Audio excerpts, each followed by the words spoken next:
का जो second topic था, name is construction of matrix. Construction of matrix, जैसे हमने लास्ट वीडियो में पढ़ा था कि मैट्रिक्स होती क्या है, मैट्रिक्स का ऑर्डर क्या होता है। अब इसके बाद हम पढ़ रहे हैं कि मैट्रिक्स बनती कैसे, किस प्रकार से हम मैट्रिक्स बनाते हैं। जैसे हम लोग जानते हैं कि हमें कोई जनरल, हमारे पास कोई भी एलिमेंट होता है वो ए आई जे की फॉर्म में हमें लिखा होता है। इस आई जे के रूप में हमें कोई भी एक फंक्शन दिया जाता है, आई प्लस जे अपॉन टू, इस प्रकार से, या फिर आई की पावर में जे, या फिर 2i माइनस जे, इस तरीके से। अब आई और जे को जानते हैं, आई क्या रिप्रेजेंट करता है हमारे पास, रॉ को, और जे किसको रिप्रेजेंट करता है, कॉलम को। ठीक है, तो इस प्रकार से हमें बोला जाता है कि एक आई जे नाम की इस तरह की मैट्रिक्स बताओ जिसके अंदर जिसके एलिमेंट आई एक आई कॉमा जे आई जे की फॉर्म में हो और इस तरह का कोई फंक्शन दे रखा हो, और उसकी हेल्प से मुझे मैट्रिक्स बनानी है। साथ ही साथ इसका ऑर्डर लाइक 2x2 या 3x2, 2x3, इस तरह का कोई भी ऑर्डर आपको गिवन हो कि किस ऑर्डर की मैट्रिक्स बनानी है। जैसा कि हम जानते हैं ऑर्डर क्या रिप्रेजेंट करता है, नंबर ऑफ रोज और नंबर ऑफ कॉलम्स को। तो इनकी हेल्प से हम लोग कैसे करते हैं, कैसे मैट्रिक्स को बनाते हैं, देखते हैं। मैंने कहा let A be the matrix, A कोई मैट्रिक्स है, ध्यान रखिएगा मैट्रिक्स को हमेशा कैपिटल लेटर से रिप्रेजेंट किया जाता है। तो हम कहते हैं इसमें ए इज ए 2x2 मैट्रिक्स। मैंने मान लिया कि ये 2x2 मैट्रिक्स होगी। तो आप जानते हैं 2x2 मैट्रिक्स में एलिमेंट्स किस प्रकार से बनते हैं। फर्स्ट एलिमेंट क्या होता है, दो रोज के हिसाब से A11, A12, A21 and A22। तो ये हमारे पास चार एलिमेंट हमारे पास बने हैं। किस में बने हैं, A 2x2 मैट्रिक्स, जो हमारे पास 2x2 मैट्रिक्स है उसके अंदर कितने एलिमेंट्स आएंगे, चार एलिमेंट्स आएंगे। तो अगर मैं इस फंक्शन को लेकर के चलूं तो A I J equals to I plus J upon two, इस प्रकार से कोई मैट्रिक्स का फंक्शन दे रखा है। तो फर्स्ट एलिमेंट किस प्रकार से निकलेगा, A11।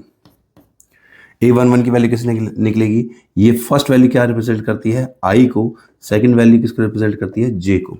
तो इनकी वैल्यूज को इस फंक्शन में सब्स्टिट्यूट करना होता है। 1 + 1 divided by 2, that is 2 upon 2 equal to 1। That means A11 की वैल्यू हमारे पास आ गई क्या, 1 आ गई।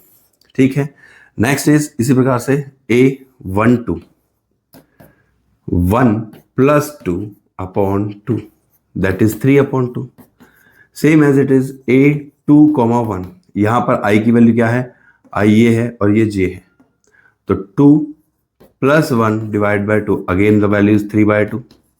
And the last is A22, that is 2 + 2 divided by 2, the answer is again 2।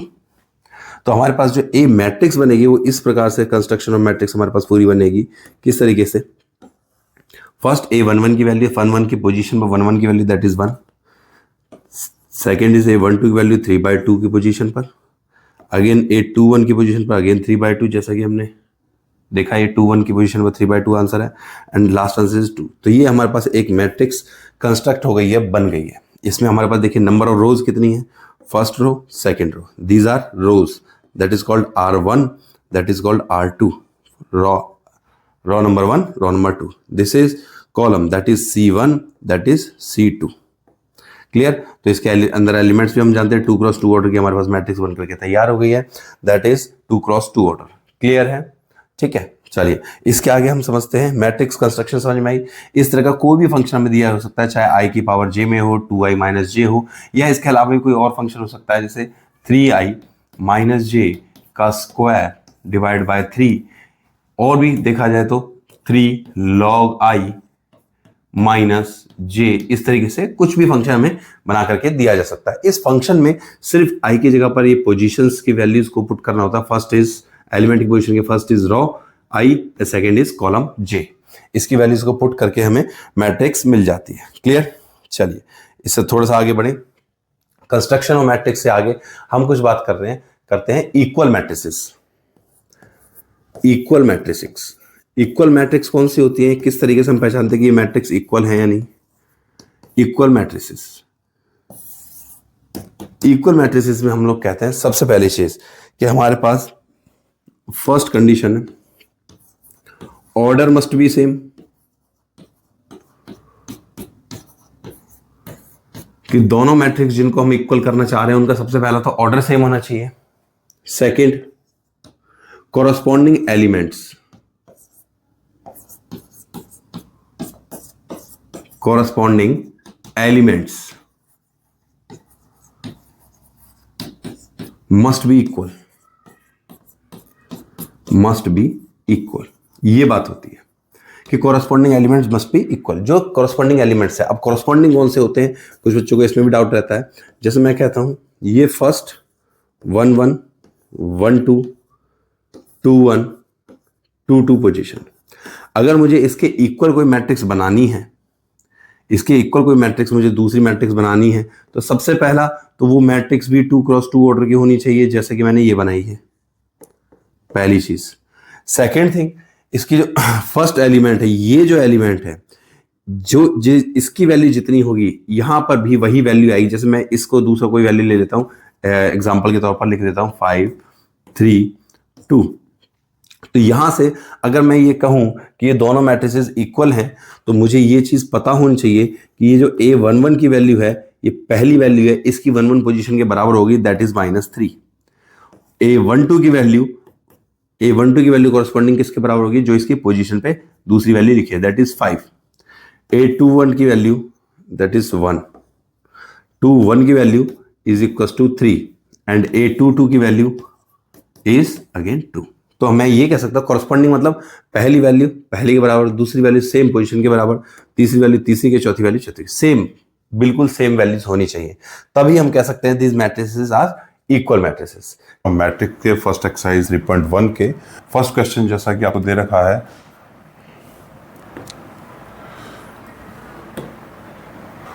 First question आपको दे रखा है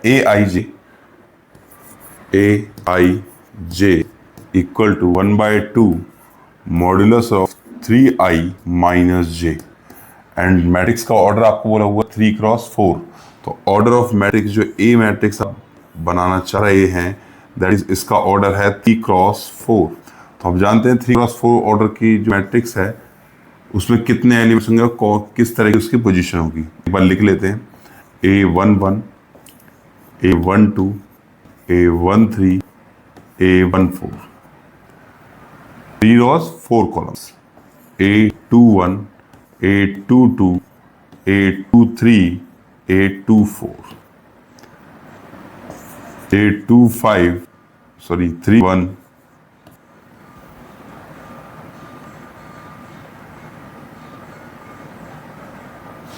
A31 A32 A33 A34। ये हमारे पास 12 एलिमेंट्स होंगे। ये 12 एलिमेंट्स मुझे फाइंड करने हैं इस फंक्शन में इन वैल्यूज को पुट करके। जैसे मैं A11 वैल्यू फाइंड करूं तो क्या है 1/2 3 into 1 minus 1। The answer is 3 into 1 3 minus 1 is 2, modulus of 2 that is equals to 1।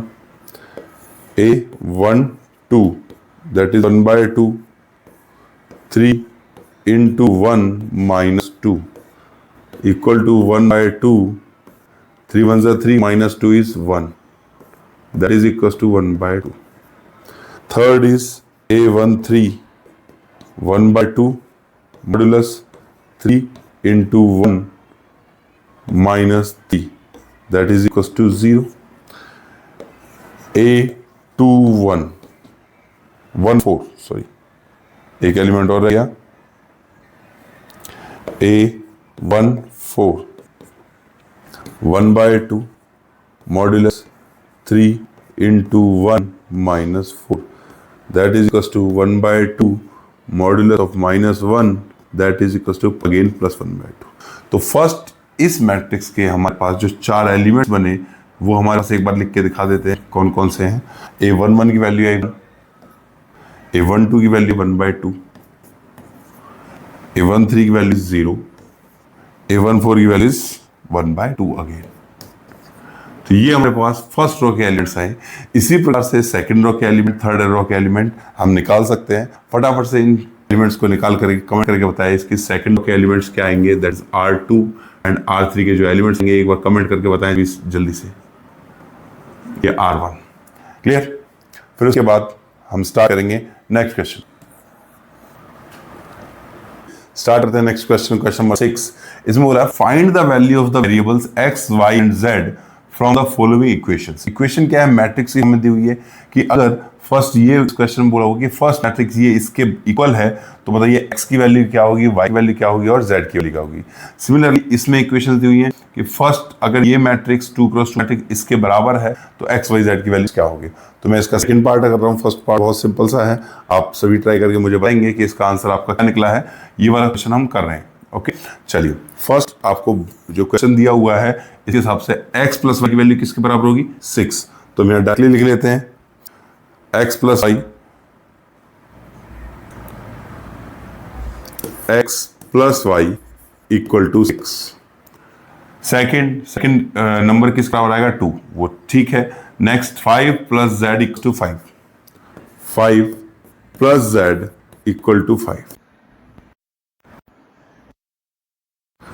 and the last one is x into y equal to 8। ये हमारे पास 3 इक्वेशंस हैं, 3 वेरिएबल्स हैं, तो यहां से आप जानते हैं z इज इक्वल टू, यहां से आप निकालेंगे z इक्वल टू 0। ये क्लियर हो गया, एक वेरिएबल की वैल्यू आ गई। इन दोनों को आप जानते हैं किस तरीके से, किसी एक y equal to 6 minus x, यहां से आप निकाला, इस इक्वेशन से आप निकाला क्या? y equal to 6 minus x, और इसमें सब्स्टिट्यूट करेंगे y की वैल्यू को, इस इक्वेशन में सब्स्टिट्यूट कर देंगे। क्या आएगा? x into 6 minus x equal to 8, that 6x minus x square equal to 8। So equation is x square minus 6x plus 8। इसके आप जानते हैं, जैसा कि आप पहले भी छोटी क्लास से पढ़ते रहे, 10th क्लास में भी आपने क्वाड्रेटिक इक्वेशन पढ़ी, इसके फैक्टर्स आप डालेंगे x। तो इस इक्वेशन के जो हमारे पास फैक्टर्स बनेंगे वो है x minus 4 and x minus 2, और यहाँ से x की वैल्यू सॉल्व करके x is equal to 4 and 2। इसके हिसाब से अगर हम लिखें कि इफ x इक्वल टू 2, अगर x की वैल्यू को 2 ले तो y की वैल्यू यहाँ से निकल करके क्या आएगी?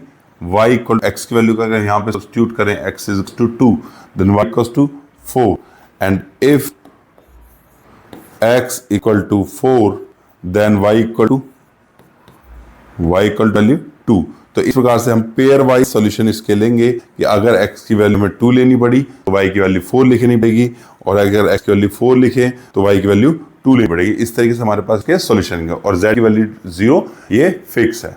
क्लियर? तो इसी प्रकार से नेक्स्ट क्वेश्चन का जो आंसर है ए बी सी डी की वैल्यू है, फटाफट से सॉल्व करके कमेंट करके बताएंगे कि आपका आंसर क्या आ रहा है। ठीक है, चलिए।